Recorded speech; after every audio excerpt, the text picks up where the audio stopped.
2 o'clock this morning, our officers got a call from somebody outside of Gwinnett County. And that caller essentially stated that there was an ongoing domestic dispute at a home on Phil Negro Parkway.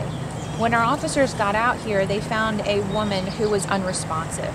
But also inside the home, they found 3 additional people.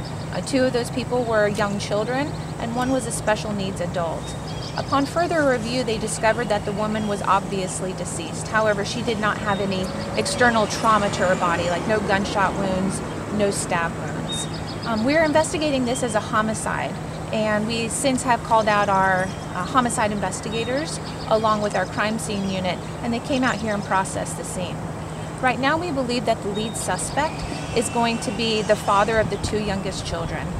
There are no active warrants for his arrest right now, but he is aware that we are out here investigating this, so we can anticipate there being at least a felony murder charge for him later on today. How is he aware that you all are looking for him? We've not been in direct contact with him, but I've been told by one of the detectives who was out here earlier that we've been in contact with other family members who have reached out to him. We believe that he is currently fleeing this state to a destination unknown, so it's important that he turns himself in to the local law enforcement wherever he's at, or if somebody knows where he is at, we encourage them to call us or call Crime Stoppers. Was it a family member who gave you all the call this morning? I can't go into specifics on exactly who made the phone call to us, but it was not a family member who was related to the victim and the children that were here. And not a neighbor, not someone around here? It was not a neighbor, it was somebody from outside Gwinnett County. Have you all been at this house before on domestic-related incidents? I was told by the lead investigator that we had been out here on several prior domestic situations. I don't have a history on exactly what those are, but I'll be able to look those up later on today. Michele Pihera, the victim is Hispanic, this neighbor is Hispanic. Though this is a Hispanic neighborhood, we got a lot of Hispanic families living here. I don't know exactly for sure the race or the ethnicity of the people who reside at this home. Without any signs of physical trauma on her body, what lets you all know that this was a homicide? There was some other evidence here, along with an ongoing history of domestic violence and the fact that the children possibly heard what was going on that led us to believe that this is a homicide investigation. But the medical examiner's office will eventually conduct an autopsy in the very near future to determine the exact cause of death. You all think she may have consumed something, or? Okay.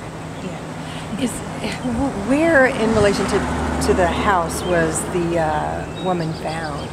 I don't know exactly where inside the home she was found, but we believe that the children were all upstairs when the actual crime occurred.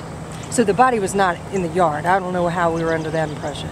No, the body was not in the yard. The body was inside the home when the officers responded. Gotcha. Let me make sure I got everything. And the father is the father of the 2 small children, not the special needs adult. Do you know if they were married? I was told that they were not married. They were previously involved in a relationship, and the suspect, we believe, is the father of the 2 youngest children, not the father of the special needs adult. Do you know if he lives here? I don't know if he lives here. I don't know if he resided here at one point, but in the state of Georgia, if you share children together, it then becomes a domestic situation, whether or not they live together in the past or not. Do you know the age of the victim? I don't know the age of the victim. I know that she's old enough to have a 20-year-old, so I'd imagine she's middle-aged. Will you all be issuing any information about the suspect so that people can help you all find him?